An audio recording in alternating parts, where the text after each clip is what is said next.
Welcome to No Weight Loss Required. I'm delighted to have you here. This podcast is your space for exploring a balanced, compassionate, and non-dieting approach to managing or preventing diabetes. My name is Migret Fletcher. I'm a registered dietitian, diabetes care and education specialist, and your host. For those of you that are paid subscriber, a quick shout out to say thank you. Your support is appreciated, and it unlocks some fantastic perks like the Sunday Coffee video series. This is our exclusive series for reflection and learning. In addition, we have 3 mini courses, including Weight Inclusive Nutrition 101. This mini course sets a strong foundation for a non-diet approach to managing and preventing diabetes. Second is Sweet Bodies, a 5-part program to help you shift your body image towards kindness and self-compassion. And finally, There Needs to Be More Time, a guide to balancing home life and blood sugar management. Today, I want to dive into the topic of balance. That's right, balance is at the heart of how we nourish ourselves and care for our body without the pressure of diet culture. So today we're going to talk about how to elevate your diet in a non-judgmental way using curiosity. Take a deep breath, relax, and let's dive in. Does a balanced diet mean? When you think about a balanced diet, it's easy to get caught up in the rules and feel overwhelmed by conflicting information. But a balanced diet isn't about perfection. It's about finding a way of eating that feels satisfying, sustainable, and supportive for your body. So how can you do this if the only time you've changed your diet was to lose weight? Many of my clients aren't sure what a balanced diet even is. If that describes you, here are 4 key questions I like to ask when evaluating balance in a diet. The first one is, am I eating enough? This is ensuring that you're providing your body with the energy it needs. Restriction can leave you feeling fatigued, hungry, or even irritable. Undereating is more likely to cause overeating. If you're thinking, how do I know if I'm eating enough? That's a great question. And I'm going to actually talk about that in the next show. So remember to subscribe so you don't miss it. The second question I like to ask is, how are my calories distributed? Are you spacing your meals evenly throughout the day, or are you eating all of your calories in 1 or 2 meals? This can lead to energy crashes or overeating later.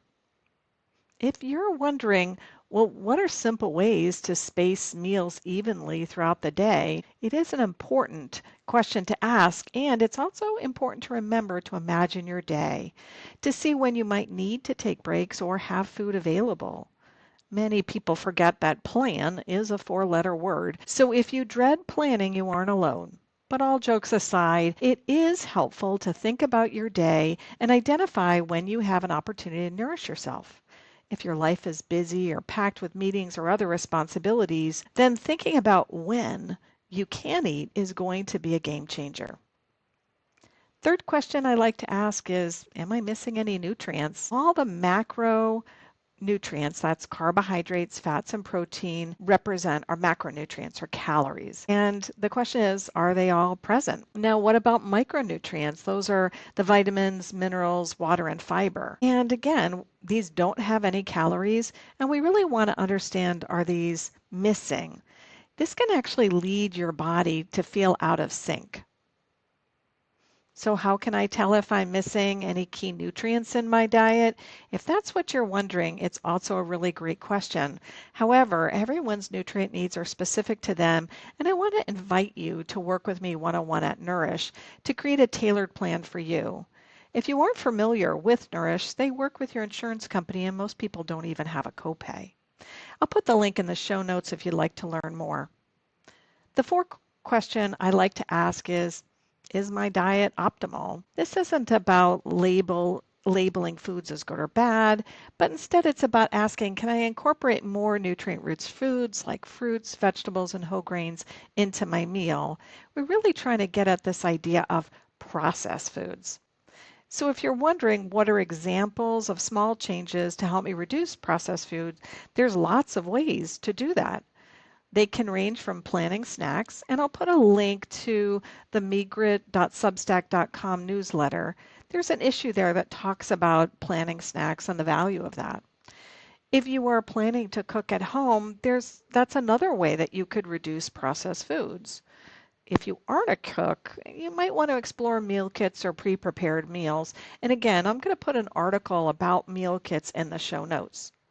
These questions can help you step back and evaluate your eating patterns without judgment.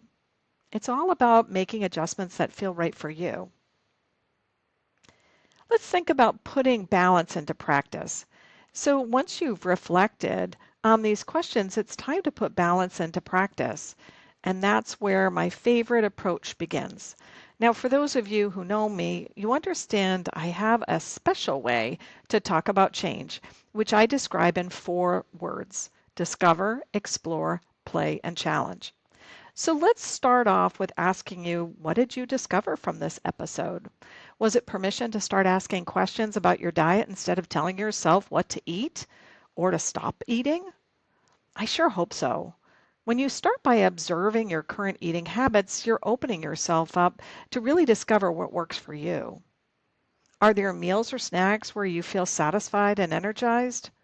Are there times where you feel like something is missing? This step is about becoming aware instead of making quick fixes and rushing to change. Next is explore. Now that you've identified some patterns, getting curious, and it's time to decide, what do you want to explore?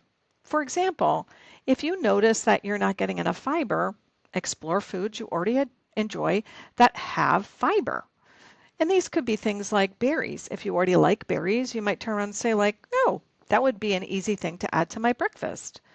If you already like whole grains, you might identify whole grains and you might say, oh, I can shift from instant oatmeal to maybe a cooked oatmeal. Now, I just did an episode on fiber, so in this podcast again, I'm going to link to that podcast so you can review foods with fiber. You might start getting curious about timing, thinking about timing, and asking yourself versus telling yourself, I have to eat a mid-morning snack feels so much different than, would a mid-morning snack help me avoid feeling overly hungry by lunch? Again, that curiosity just changes everything. Next is play, and I know a lot of us want to skip right to the chase, but play is an important part of the change process. It gives us energy and it lets us have fun. This step is all about experimenting, trying new foods, recipes, or meal combinations to see what works best. It makes it fun, so blast the music, invite family or friends to cook with you, and so on.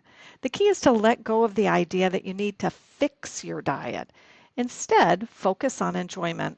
This means getting curious about adding joy to planning, making, and eating foods that you select. Challenge. Finally, this is the part of change we're all so familiar with, but I'm going to put a twist to it. Instead of harshly telling yourself you have to change, what would happen if you gently told yourself you have to change? Gentle challenges are really the key. And if you repeat the things that you're doing that are working, that is again another game changer. For example, if you like having vegetables at lunch, what would make it easier for you to have veggies? What would make it easier for you to have vegetables at lunch?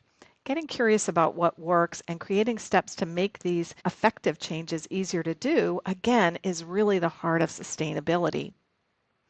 Challenge includes identifying what is working and doing these things more often. They're not about fixing what doesn't work, but acknowledging what is working. And the more you do what works, the more things you do that are working. The easier you make doing what works, the more likely you'll keep doing it. The logic is pretty simple. So let's review. What did you discover from this episode? What's the one thing that you're curious about exploring? Share your thoughts in the comments. I'd love to hear from you. Thank you for tuning in to No Weight Loss Required. If you enjoyed this episode, don't forget to subscribe, leave a review, and share it with a friend who's ready to embrace a non-dieting approach to diabetes care. Paid subscribers, check out your exclusive resources for even more support. Until the next time, take care of yourself with compassion and curiosity, and of course, some balance. Bye for now.